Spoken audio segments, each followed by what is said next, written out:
동영상이 끊겨가지고 죄송합니다. 이어서 하겠습니다.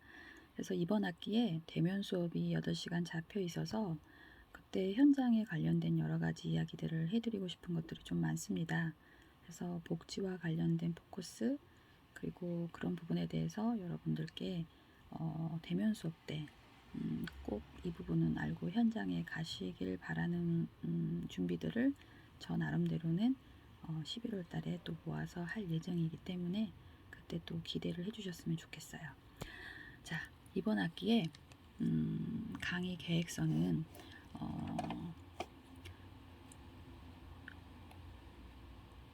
아동 권리 및 복지에 대한 이해를 높일 수 있는 이론적 배경과 실천 방법들을 학습해보고 또 아동 복지의 개념 및 필요성, 아동의 발달 특성 및 발달 이론, 아동의 권리에 대한 부분을 살펴볼 거고 복지와 관련된 정책들의 변화와 아동 복지 실천의 원칙과 방법, 아동 복지의 구체적인 실천 분야에 대해 이해하고 아동 상담 및 치료의 과정과 신뢰를 통해 아동 복지를 도모하며 아동 복지의 과제와 개선 방향에 대해 살펴보며 미래를 이끌어갈 예비 보육교사에게 인권 의식의 향상 및 아동 복지의 전문적 실천 능력을 향상시키시는데 도움이 되고자 합니다.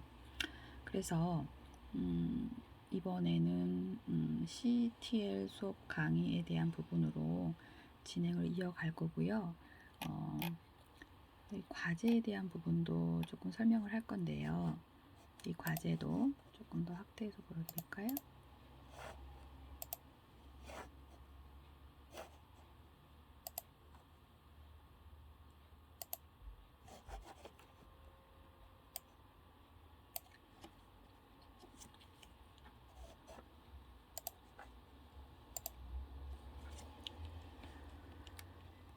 과제는 광주 전남 지역의 아동복지기관 한 곳을 견학. 근데 사실 코로나 때문에 기관에서 여러분을 반겨주시는 곳은 없을 거라는 염려도 있습니다. 그래서 담당 사회복지사 인터뷰한 후 그 기관의 현실과 아동복지에서의 관련 이슈들을 연계하여 논하시오라고 되어 있는데요. 그래서 코로나19 때문에 상황들을 고려해서 기관 한 곳을 견학에 대한 부분은 좀 어려울 수 있는 부분을 감안하여 물론 가면 더 좋겠죠. 그리고 여러분 학습하시는 주변 인적 환경 중에서도 친인척이 하시는 것도 있을 수 있고 그런 곳은 정말 가시면 좋겠지만 정말 갈 수 없는 또 조심해야 되는 부분이 있기 때문에 유튜브나 다른 자료, 인터뷰 아니면 그런 영상 자료들을 보시거나 신문 자료 또 얼마 전에 아동학대 관련된 이슈들이 계속 창원에서도 일어났던 부분들도 있고 그런 곳에서 있었던 그 인터뷰 기사들을 찾아보시면 여러분이 과제를 해결하시는데 충분히 자료 수집이 될 거라고 생각이 듭니다. 그리고 찾아가지 않더라도 근무는 하시고 계시기 때문에 복지를 공부하고 있는 학부생으로서 예비 선배로서 복지기관에 대한 전화 인터뷰는 가능할 수 있다고 생각이 들어요. 그래서 그런 부분에 대해서 머릿속에 인지하고 계시면 어떨까라는 생각이 듭니다.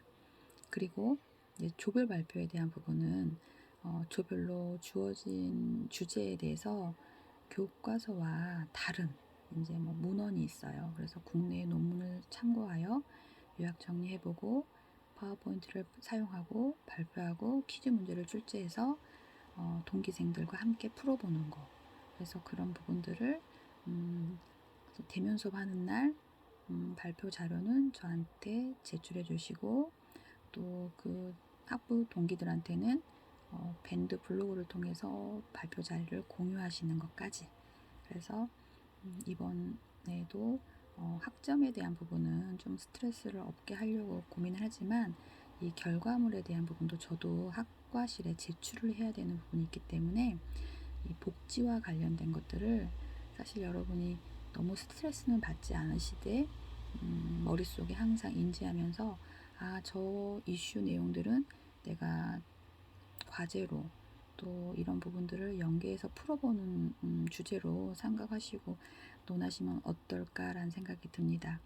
그래서 논문 찾아보시는 부분도 필요하지만 기왕이면 제가 또 찾아놓은 논문이 있으니까 그 자료도 CTL에 공유해서 그 논문을 통해서 여러분이 참고해서 요약 정리하실 수도 있고 다른 논문을 찾으셔도 괜찮고, 그래서 조별로 파워포인트를 사용해서 발표하고 퀴즈를 풀고 공유하시는 것까지 해서 대면 수업 때 한번 해보는 날짜를 과대랑 한번 잡아보도록 하겠습니다.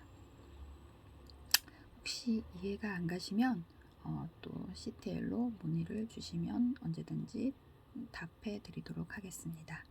그래서 아까 영상으로 보여드렸던 아동 권리와 복지의 책은 학지사에서 출판한 책으로 할 거고 1강부터 2장이 있고요. 중간고사는 이번에는 학교에서 보지 않는 걸로 전달을 받아서 이번에도 기말 한 번으로 해서 여러분 평가를 마무리하도록 하겠습니다. 그래서 11월 달에 대면 수업들이 여러분이 몇 가지가 있으실 거예요. 그때 한 번에 여러 과목들을 하시려면 힘듦이 또 몰아오기 때문에 여러분 또 이제 취업과 관련된 12월 달에 준비해야 되는 것들이 있기 때문에 9월, 10월에 충분히 해 놓으셨다가 대면 수업이 시작되는 그 주에 무리 없이 일정을 소화하시면 어떨까라는 생각이 듭니다.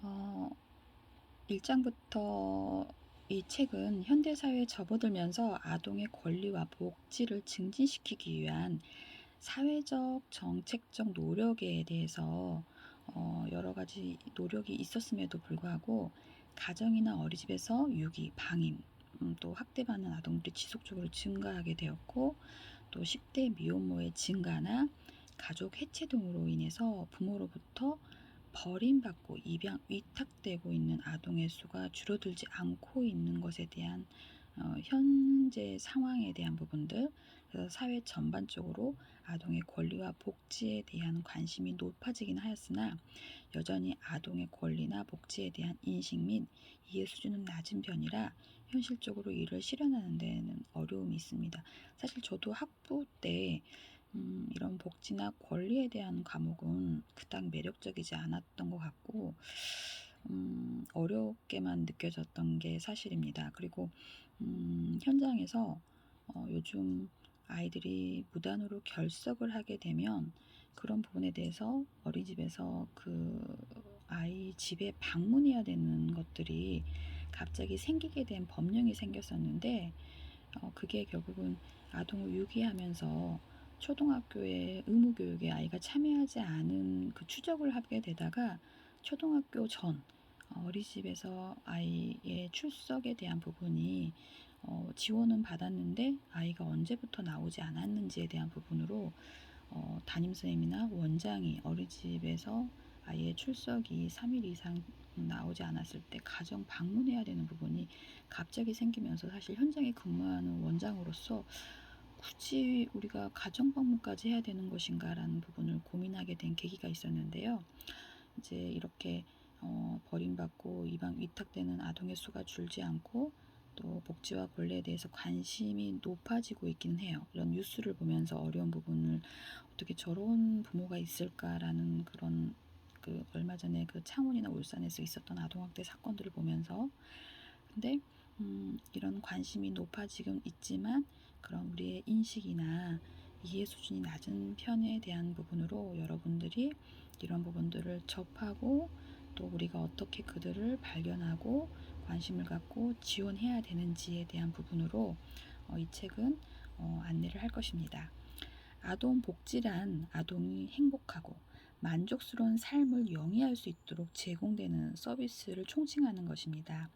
과거에는 부모가 아동의 복지를 전적으로 책임져야 한다는 관점이 지배적이었지만 두 번의 세계대전 이후 고아 및 기아가 급증하면서 국가나 사회가 아동의 복지를 책임져야 한다는 관점이 대두되기 시작했어요. 그래서 최근까지 우리나라의 아동복지는 유보호 아동을 대상으로 하는 물질적인 구제와 지원에 초점을 맞췄지만 20세기에 들어와서 유보호 아동을 대상으로 이루어졌던 구호 중심적 선별주의적 그런 접근 원칙을 점차 모든 아동, 그래서 이제 바우처 제도가 생겨서 무상보육 그런 단어들이 생기게 된 계기가 된 거죠. 그래서 포괄적 보편주의적 원칙으로 변화되고 있다라고 교재는 설명하고 있습니다. 이러한 포괄주의적 관점에 기초하여 아동복지 관련 종사자와 전공 관련 학생들은 여러 가지 지침서를 활용하여서 2012년 아동복지론을 이제 출간이 되면서 여러 가지 권리에 대한 관심을 갖게 되고 아동복지는 인간으로서 아동의 권리를 강조하는 방향으로 확장되고 있습니다. 그래서 강화된 아동 권리 증진에 대한 사회적 요구를 반영하고자 아동 권리와 복지로 변경하고 아동 복지론에 대한 부분으로 이 책이 3장에서 아동 권리에 또 9장에서 아동 학대에 대한 내용을 수정하고 보완하게 되면서 이 책은 총 4부로 구성이 되어 있습니다. 그래서 1부에서는 아동 권리 및 복지에 대한 이해를 높이고자 아동 복지의 개념 및 필요성, 아동 복지의 대상인 아동의 발달 특성 및 발달 이론, 아동 복지의 핵심이라 할 수 있는 아동의 권리에 대해 알아보고자 하였습니다. 또 2부에서는 아동 복지와 관련된 정책들이 시대나 사회에 따라 어떻게 변화해 왔는지에 대해 알아보고 아동 복지 실천의 원칙과 방법에 대해 살펴보았습니다. 3부에서는 아동복지의 구체적 실천 분야인 보육사업, 장애 아동복지사업, 학대 아동보호사업, 가정위탁보호사업, 입양사업, 학교사회복지, 시설보호사업 등 그런 개념과 사업의 현황 및 개선 방안에 대해서 살펴보았습니다. 4부에서는 아동상담 및 치료의 과정과 신뢰를 통해 아동의 복지를 도모하고자 하였으며 마지막으로 아동복지의 과제와 개선 방안에 대해 살펴보도록 하겠습니다. 그래서 이 책에서는 변화하는 아동복지의 실제에 맞게 우리나라 아동복지 제도 및 실천 방법, 서비스 현황, 우리나라 아동복지 과제에 대해서 살펴볼 것입니다. 특히나 아동복지의 실천 분야에서는 아동복지에 대한 최근 현황 및 구체적인 사례를 제공함으로써 실제 현장에 대한 이해를 도모하고자 하였습니다. 이를 통해 현재 아동복지 현장에서 종사하고 있는 보육교사 및 사회복지사나 미래의 아동복지를 이끌어갈 전공 분야의 학부생들에게 지식과 정보를 제공하는 교재이기 때문에 아동복지에 관심을 가지는 좋은 계기가 될 거라고 생각이 됩니다. 그래서 제1부 아동복지의 이해에 아동복지의 기초에 대한 파트를 4가지로 아동복지의 범위와 개념, 아동복지의 의의, 아동복지의 필요성, 아동복지의 학문적 위상으로 1장은 구성되어 있습니다.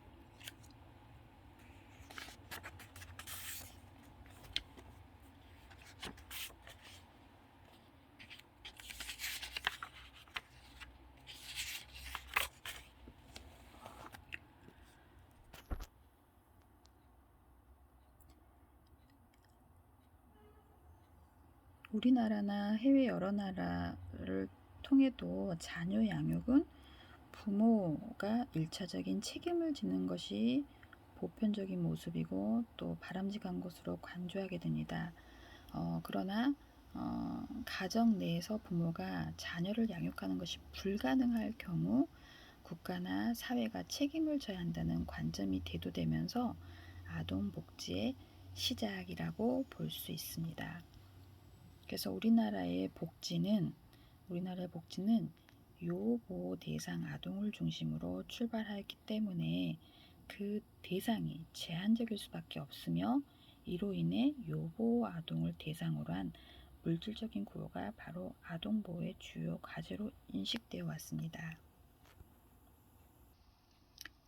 이러한 복지의 개념은 물질적 구호뿐만 아니라 인간으로서 아동의 권리를 보다 강조하는 방향으로 확장되어 가고 있고, 보다 질 높은 아동복지의 구현을 위해 먼저 기초가 되는 아동복지의 범위와 개념, 이런 부분을 살펴보면서 아동의 어원, 차일드와 복지, 웰페어의 합성어인 복지라는 보다 만족스럽게 행복하게를 의미하는 웰에 대한 부사어, 지나가다의 의미의 페어의 동사가 합쳐진 용어로 행복하다, 잘 지낸다는 의미에 대한 부분도 PPT에서 안내를 드렸는데요.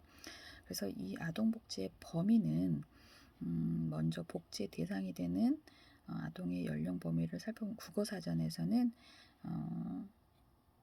1982년의 국어사전에서 심신이 완전한 청년기에 달하지 아니한 사람, 초등학교에서 배우는 아이, 학동이라고 규정했다고 합니다. 그래서 발달적 측면에서 볼 때 아동기는 좁은 의미로 학동기를 지칭하는 것이지만 넓은 의미로는 영유아기 전체를 포함하는 것을 의미합니다. UN 아동권리협약의 제1조에 아동의 연령을 18세 미만까지로 규정하고 있으며, 우리나라 아동복지법 제3조 1항에 아동이라 함은 18세 미만 사람을 말한다고 합니다. 그래서 아동과 청소년을 모두 아동복지의 대상에 포함시키게 됩니다. 좀 전에 UN 아동권리협약에 대한 부분으로 잠깐 말씀드린 부분은 이런 것들을 제가 이건 저예요. 삼성 어린이집에서 근무했을 때 교사인 제 모습이고, 저를 또 나중에 소개하는 시간을 여러분 시험 때 말고 대면 수업 때 안내드리고 하겠습니다. 이런 것들을 좀 대면 수업 때 여러분한테 알려드리려고 준비를 했거든요. 그래서 기대하셔도 좋을 것 같아요. 보육교직원의 영유아 권리 선서, 교사로서 우리가 함께 아이들을 만날 때 이런 준비를 해야 되는 선서에 대한 부분도 안내를 드릴 거고, 또 아동 권리의 이해에 대한 부분도 UN 아동 권리 협약 이런 부분이 조제에서 이제 종종 다루어질 건데요.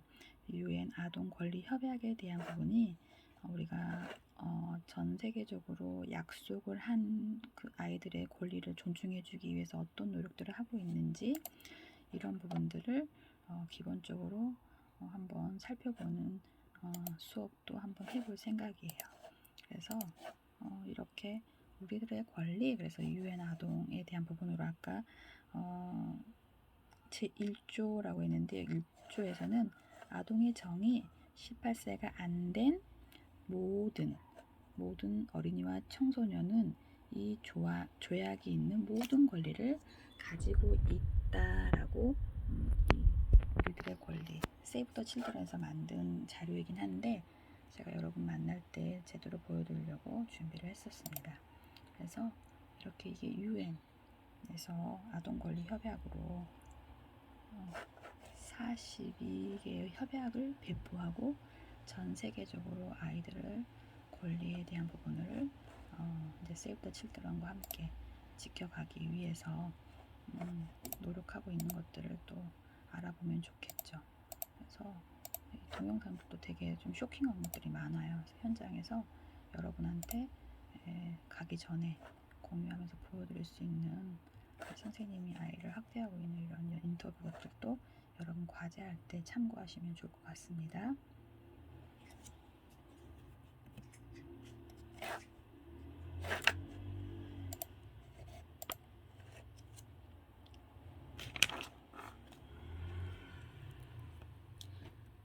그래서 아동복지의 범위에 대한 부분으로 다시 돌아가면 아동의 연령뿐만 아니라 복지의 대상으로 요보 아동만을 포함시키는 것을 일반 아동까지를 포함시키는 것도 쟁점이 되기도 했었어요. 그래서 우리나라의 아동복지법은 보호를 필요로 하는 아동을 아동복지의 주요 대상으로 규정을 하고, 또 실제로 우리나라의 아동복지는 아동복지법 제정 이전에는 저소득층이나 장애 아동, 도움을 필요로 하는 아동을 대상으로 출발했지만, 이제는 1981년 아동복지법이 제정된 이후엔 우리나라의 아동복지는 유보호 아동 대상으로 하는 선별주의적 복지에서 모든 아동을 대상으로 하는 보편주의적 복지를 지향하고 있으며, 이를 지속적으로 지원하기 위한 법령이 개정이 이루어지고 있는 상황입니다.